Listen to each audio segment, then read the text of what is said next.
Shalom, salam damai sejahtera bagi Bapak, Ibu, dan Saudara dimanapun berada. Hari ini kita kembali merenungkan firman Tuhan, mengenal siapakah Tuhan yang kita sembah. Sebelum kita membaca dan merenungkan firman Tuhan, mari terlebih dahulu kita berdoa, memohon bijaksana dari Allah Tuhan kita.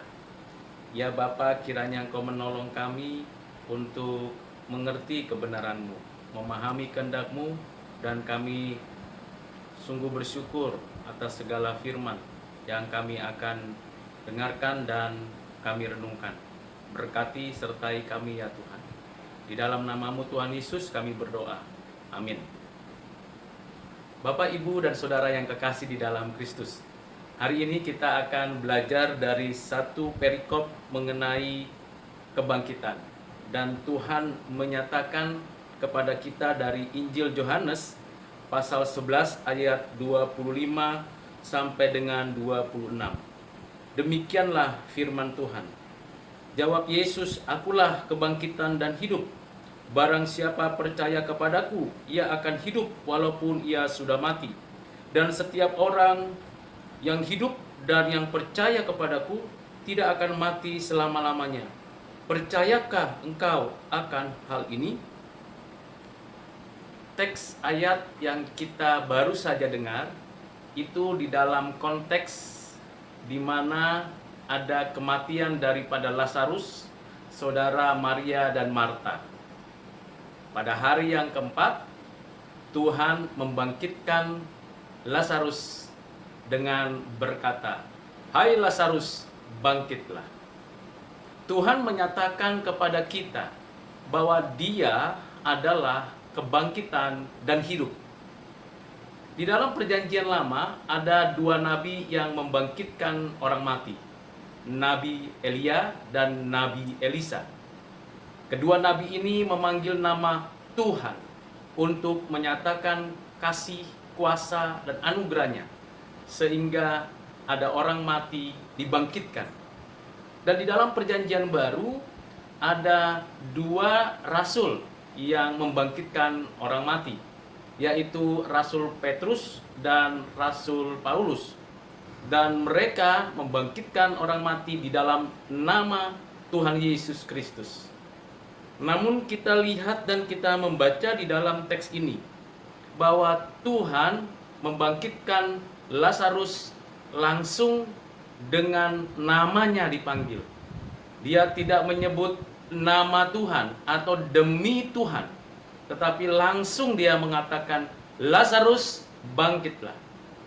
Dan Tuhan juga pernah membangkitkan anak muda dari kota Nain, serta seorang anak itu sudah mati di rumah dan dinyatakan bangkit ketika Tuhan belum menjumpai dan mengunjunginya. Sedangkan anak muda dari kota Nain dibangkitkan Tuhan ketika mayat daripada anak muda ini sedang dibawa ke pekuburan bersama dengan rombongannya.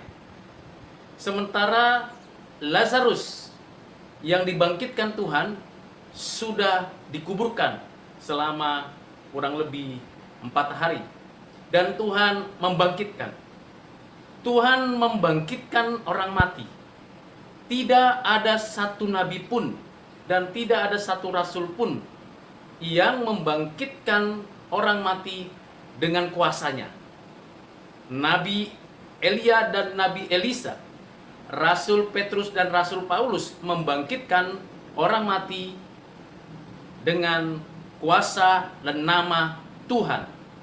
Tetapi Yesus Kristus memberikan pernyataan yang sungguh-sungguh tegas, jelas. Dengan apa yang dinyatakannya, kita tahu bahwa Dia adalah Tuhan yang membangkitkan dan yang hidup. Dan fakta yang paling puncak dan final, yaitu Dia sendiri yang sudah mati menebus dosa kita, bangkit pada hari yang ketiga. Dibangkitkan oleh Bapa, dibangkitkan oleh Roh Kudus, dan Dia sendiri bangkit. Ini menyatakan bahwa dia hidup. Tidak ada seorang pun nabi, seorang rasul, seorang pemimpin agama, seorang yang memiliki bijaksana mati dan bangkit dari kematian dan tidak mati lagi. Hanya satu pribadi yang benar-benar sungguh-sungguh ada dalam fakta sejarah, yaitu Tuhan Yesus Kristus.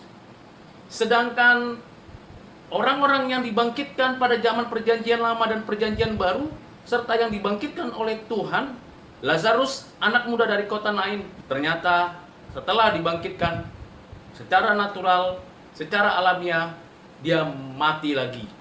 Seperti layaknya manusia yang ada di bumi ini. Tetapi Yesus Kristus Tuhan, satu-satunya yang bangkit dan tidak mati lagi. Bangkit dan hidup.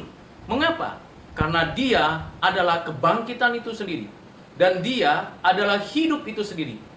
Karena itu kita memiliki pengharapan yang pasti. Siapa yang percaya kepadanya akan beroleh hidup dan tidak akan mati lagi.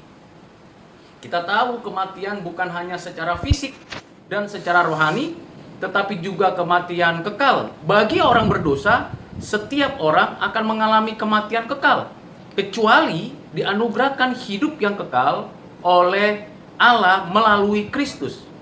Dan pada akhir zaman, pada waktu kedatangan Tuhan yang kedua kali, kita akan menerima kebangkitan. Dan ketika kita dibangkitkan, kita akan memperoleh hidup. Kita tidak berada dalam penghukuman kekal di api neraka, tetapi kita menikmati hidup kekal selama-lamanya di langit dan bumi yang baru. Mengapa? Karena Tuhan adalah kebangkitan dan hidup. Ada kebangkitan, ada hidup. Ada hidup, ada kebangkitan. Dan kita bersyukur kepada Tuhan karena kita percaya kepadanya berdasarkan anugerah dan diterapkan di dalam hati kita untuk kita menikmati hidup. Apa implementasinya dalam hidup kita? Yang pertama, bahwa kematian merupakan jalan masuk untuk kita hidup kekal. Itulah upah bagian dari orang-orang percaya. Yang kedua, kita tidak perlu takut menghadapi kematian. Apapun yang mungkin kita sedang hadapi, pergumulan, kesulitan di dalam zaman ini, pandemi ini, kita tetap harus yakin dan percaya bahwa Tuhan memberi pengharapan yang pasti, jaminan akan kemenangan. Yang ketiga, kalau Tuhan sudah memberikan bangkitan dan kehidupan bagi kita, maka kita optimis menjalankan kehidupan ini, bersandar kepada Tuhan.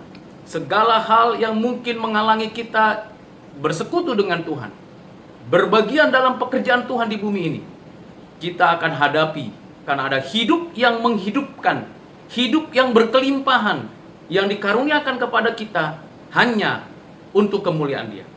Siapakah yang mendapatkan hidup? Yaitu mereka yang percaya. Dan siapakah mereka yang percaya? Yaitu mereka yang mendapatkan anugerah dari Allah Bapa. Dan bagaimana anugerah itu kita terima? Itu sepenuhnya pekerjaan Roh Kudus di dalam hati kita. Tidak ada kehidupan di luar Kristus, dan tidak ada kebangkitan yang menuju kepada hidup kekal di luar Kristus. Hanya satu-satunya cara, satu-satunya jalan di dalam dan melalui Kristus. Yang terakhir, mari kita bersyukur, memuji Tuhan, dan memberitakan kebangkitan, kemenangan, dan hidup di dalam Kristus dalam seluruh aspek hidup kita, baik di rumah, di pekerjaan, di perjalanan, dalam pergaulan kita sehari-hari, secara individu, secara komunitas. Kita menyatakan Yesus sudah menang, Yesus sudah bangkit, Yesus ada di dalam hatiku, dan Dia lebih daripada pemenang. Mari Bapak Ibu Saudara, kita akan mengakhiri perenungan hari ini. Kita berdoa bersyukur kepada Tuhan. Bapa di surga, terima kasih bahwa Engkaulah Tuhan, kebangkitan dan hidup. Tidak ada yang seperti Engkau yang telah bangkit dari kematian, yang hidup untuk selamanya. Karena itu kami mempertaruhkan diri kami kepadamu, dan Engkau menganugerahkan kepada kami keselamatan hidup kekal.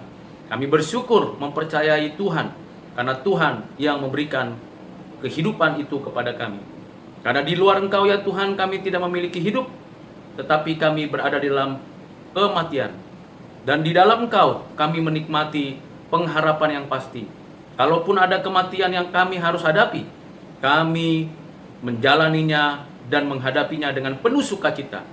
Karena jalan masuk ke dalam hidup kekal melalui kematian yang kami akan jalani. Biarlah Tuhan mempersiapkan kami untuk hidup yang berkenan di hati-Mu. Terpujilah Tuhan. Di dalam nama-Mu Tuhan Yesus kami berdoa, kami bersyukur. Amin.